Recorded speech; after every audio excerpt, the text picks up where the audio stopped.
After a 10-day break, the Croatian parliament resumed its session today. The main item on the agenda was the budget execution report for the first 6 months of this year. During heated debate on the report, Deputy Finance Minister Boris Lalovac said that revenues were down 1.4% in comparison to the preceding year, while outlays had risen 8%. He noted that in the first 9 months of the year, the budget deficit had risen to just over 13 billion kuna. As expected, the report and the current government's entire economic policy came under harsh criticism from opposition MPs. Croatian President Ivo Josipovic is on the second day of his official visit to Bulgaria. Today, Josipovic and his Bulgarian counterpart Rosen Plevneliev attended a Bulgarian-Croatian business forum. The two presidents otherwise discussed possibilities for firmer ties between the two countries in all fields. Tomorrow, the Croatian president will travel to Serbia. At a seminar held in the premises of the Croatian Chamber of Commerce, officials from the World Bank presented a project to finance companies through the World Bank Group. The World Bank intends to provide assistance to expand the operations of Croatian companies. $770 million have been made available to finance Croatian projects, with interest rates of 3 to 4%.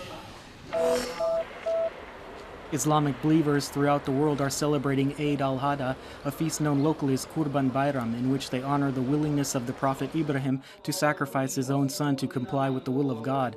The main observances and prayers in Croatia were held in the coastal city of Rijeka, where believers were addressed by the Mufti of Zagreb, Aziz Efendi Hasanovic. Today is White Cane Safety Day, which is observed worldwide. The purpose of this day is to draw added attention to the blind and vision impaired and to examine whether society has done enough to secure adequate living conditions for the blind. In Koprivnica, Križevci County, many of the roughly 270 members of the Association of the Blind and Vision Impaired tapped their canes to underscore their everyday problems, such as public institutions not adapted to their needs, and to highlight the need for allowances that they could use to pay for the performance of everyday tasks they cannot do themselves. And taking a quick look at sports, in men's football, the Croatian national team is playing its final Group A qualification match for next year's World Cup in Brazil this evening against the Scottish team in Glasgow.